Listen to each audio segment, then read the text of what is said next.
What's up, guys? So today we're going to be installing an external wastegate and an uppipe. So I got the downpipe disconnected from the catback. It's just 2 bolts and then there's a gasket in between. I got the intercooler off. The car's up on jack stands just to make this a little bit easier because I'm going to be trying to do the uppipe and external wastegate without having to remove the turbo. So first I'm going to get the top downpipe bolts off, get that disconnected, and then get the uppipe disconnected from the turbo, and then I'm going to disconnect the motor mounts and jack up the motor a little bit to try and see if I can get enough clearance to pull that uppipe out and not have to pull the turbo, because that just makes it a lot more annoying having to get all these lines out of here to pull the turbo out. So let's get right to it. So the wastegate that I'm going to be installing is a Tial 38mm MVS. There's a port on the top that is just going to vent to atmosphere. I'm not going to be using any of the coolant ports on this because it's just a street car. I'm not going to be tracking it at all. And even if I do track the car later on, it shouldn't really cause an issue. I've read through a lot of the forums and you can run coolant through these, but it's just a lot more hassle, honestly, and just another place that it can leak. So I closed off this airport and then this airport, and I'm going to be using this airport for my boost control line. So this will sit about like this on the uppipe, and then there'll be a dump pipe going off that. So first thing I'm going to do is get that downpipe disconnected. So let me do that real quick. So the downpipe is held on by a bolt and nut right here, bolt and nut right here, and then a bolt down there, or actually a nut. And then this one is a bolt, I'm pretty sure. Actually, nope, another nut. There is one nut underneath that I already got off. And then these bolts and nuts right here. All right, so the downpipe is off. And now I need to get that bolt that is right through there. I need to get that one. Then there's that one. And that one. And then the brackets next to that one. And the bracket over here. Need to get all those off. And then disconnect these 2 bolts that are holding the headers onto the uppipe, and then I'm going to start jacking up the motor.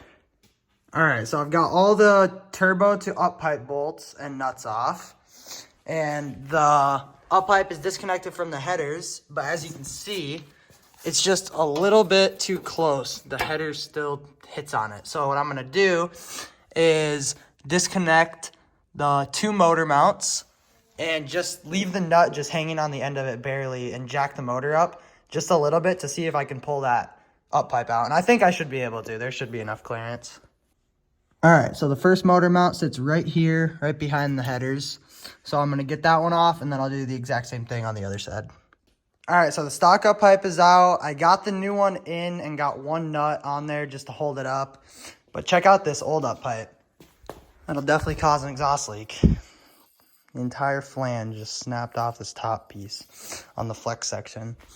And I think there is another crack on here somewhere, but this would definitely cause an exhaust leak. This is all supposed to be one piece, by the way. This goes just like that. Yeah, that'll cause an exhaust leak for sure. The plan worked perfectly, though, to get this uppipe in without having to pull the turbo. There was just enough clearance by jacking up the motor, and I didn't have to take either of the nuts off for the motor mounts, so super happy about that.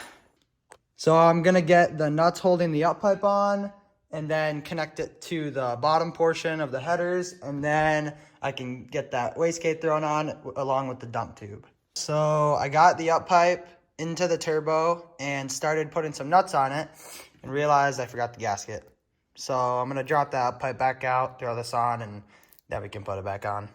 That's annoying as fuck. The uppipe is fully tightened down to the turbo. So now what I'm going to do is drop that downpipe, just get it out of the way so that I can throw the wastegate onto here. So the wastegate's going to sit right on there, and it has a V-band clamp that'll tighten down on that. And then the dump tube will route right down here and sit kind of by the axle, but I'll show you guys that when I get down there.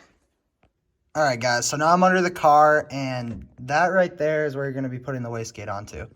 So the wastegate is going to sit just about like that. And then the dump pipe is going to come off of that outlet on the turbo and sitting kind of over this axle. And the dump pipe will sit just about right there. So let me get these two things put on, and then I'll show you the final product, and then we should be ready to throw the downpipe back on. All right, boys, got the downpipe hooked up.